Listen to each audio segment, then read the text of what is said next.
Hello, everybody. What's that? Morning. Good afternoon.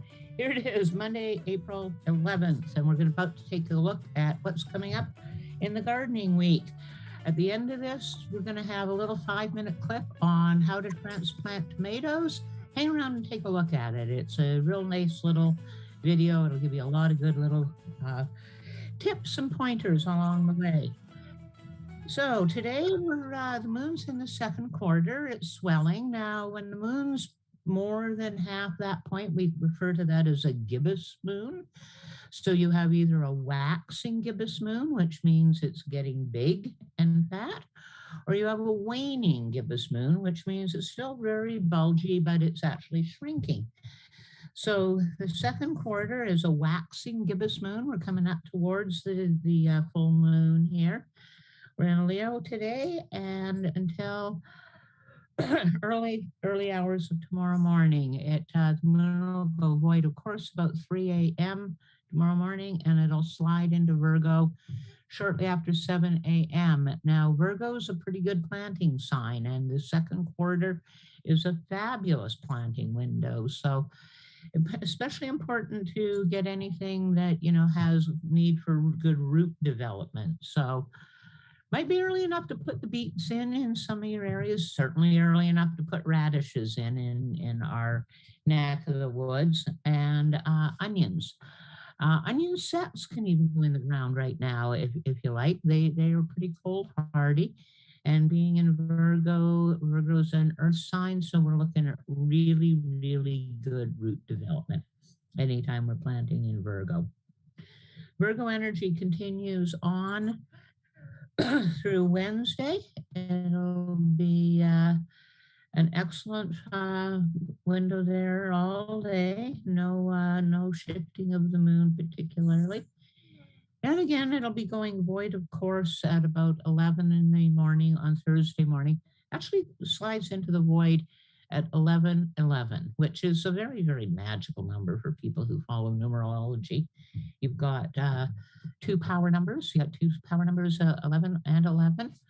At any rate, Thursday is when that's when it'll slide into the void, of course, and it'll go into Libra at 1:45 in the afternoon on Thursday afternoon. So that brings us up to the Easter weekend. Good Friday is the 15th, and on that day we're going to be in Libra all day. Now, Libra is an air sign, and air signs are not the absolute best for planting. However, you are still in that wonderful period of time with the Virgo energy, and we got the growing moon energy, we've got earth energy. Root crops in particular will do very, very well. But Libra is also a very, very good time to be doing group activities, to be doing endeavors that include more than one person. Um, you know, um, excuse me. Okay, so we've got Libra going, you've got cooperative efforts, group activities. Also, a really good time to take assessments. Remember Libra's the scale, so you're weighing and assessing things here, and you can use that energy to your best advantage. Take very careful note of what you want to do. Take the time to suss stuff out before you go ahead.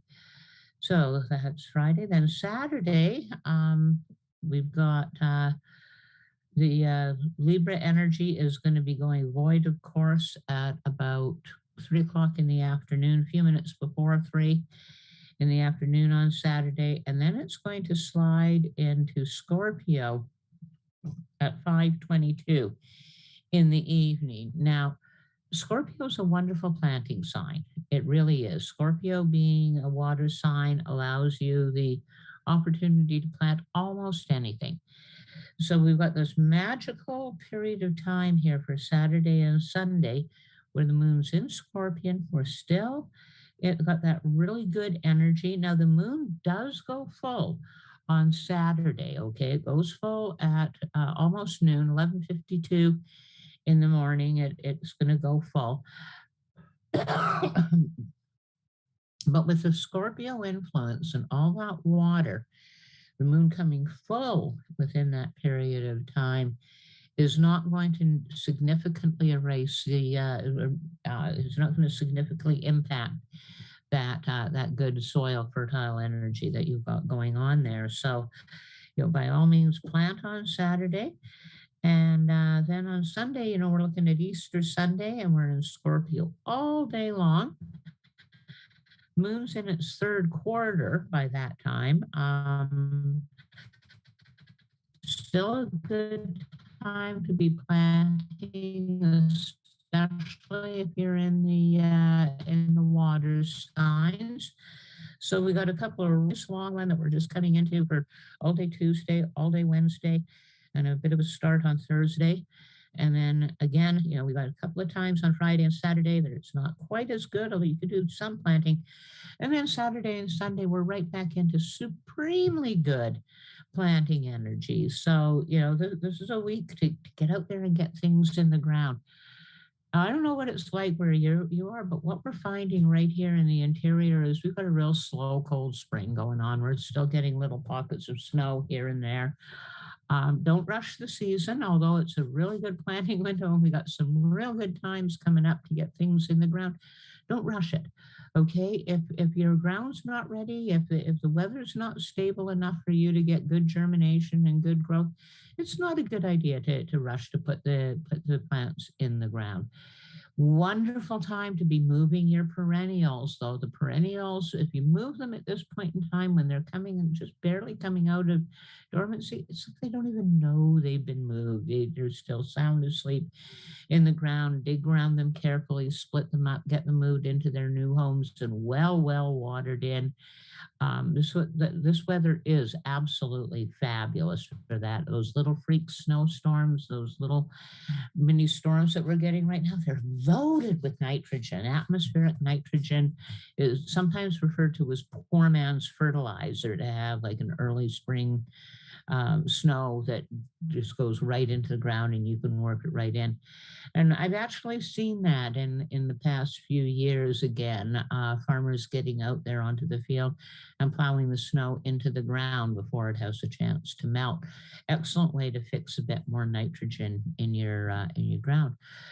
So that's the week to come, things that we've got going. And I think we're just about ready now to go into the playing of the clip. It's about 5 minutes long. It's a nice clip on how to get your tomatoes transplanted, how to get them onto the next stage. Most of us, when we plant our tomatoes, manage to get more than one seed in a pot, and they do love to root around with each other. So you often get what I consider a tomato braid, where you get 5 or 6 plants doing their thing all in one pot. But our video shows you how to break that down and how to make that happen for you. So if you can start that video clip, and I guess we'll be seeing you all next week.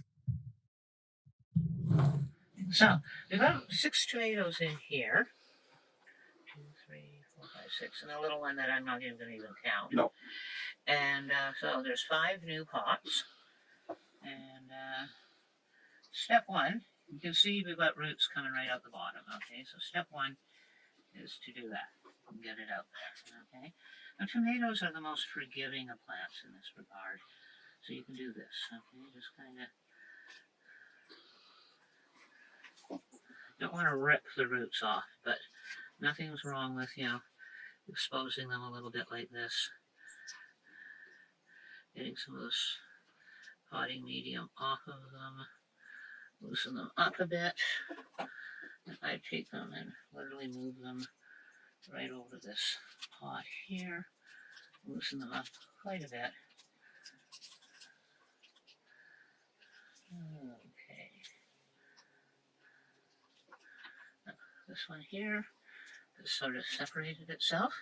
Now, you can plant tomatoes really, really, really deep. So I'm going to go all the way down to the bottom of that pot, make a hole, pop that in, and bring the potting soil up really high on it. Now, This potting soil, you just open this bag, and it is absolutely soaking wet.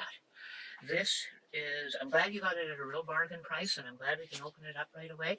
Soaking wet potting soil like this, however the moisture got in there, whether it was sealed in initially, which they shouldn't do, or it leaked in, it's got no place to go, it stagnates, it goes sour, it can end up causing mold problems. Like, if you get potting soil and it's this wet, do what Michael's done here, open it right up, get it out of there.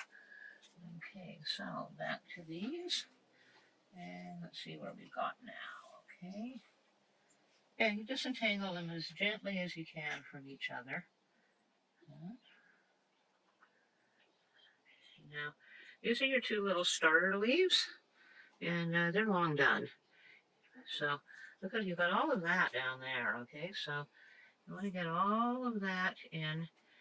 And because it's a tomato plant, you can bury that stem nice and deep. It'll just grow roots. That's all it'll do. So you can come right up to that first set of true leaves. Okay, so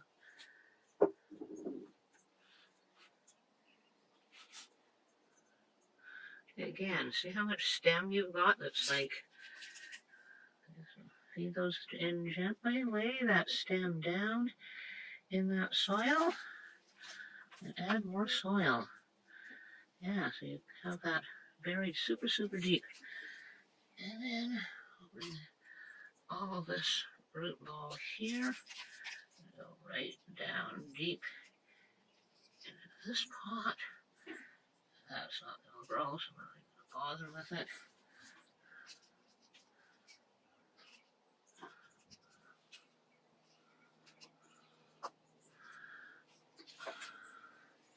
There you go. Lovely. Yep, a whole whack of puntalos. Alrighty, so we'll just keep them together and we'll do the next one on the other side. These ones that small German. Do we need another bucket? No, we can actually do this quite nicely. That one has to upsize, yeah. Yeah, this one just needs upsizing, and oh my goodness, it's root so bound. root bound. Okay, I know. Okay, so what we're going to do with this one is we're actually going to put it right down in like that. Might as well put this on top of it because it's original soil. I'm just going to do this. I'm just going to bury it nice and deep. Okay. There you go. There's your small German. And we're pretty sure these other ones are small German as well. Oh, we've got... Yeah, we'll do two in each of these. Okay, thank you. Yeah. I don't have any handy. No, we'll just split it into two. Okay, you can actually see how it's sort of already done that anyway. You got two here and two there. You just come right in between them and do that. Okay, put one in there, put one in there. Now, as you fill them, what you want to do is spread those, okay? Diverge them as much as you can in that pot. Okay? Get that? Got it. Okay, and I'll do that again with this one, okay? You got the nice big root ball. You got all this tomato growth, tons of it. So, diverge them.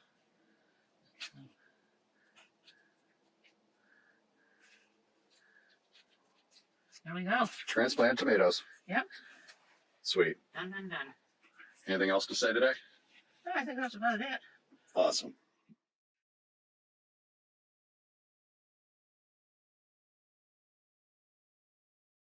So, we've got 6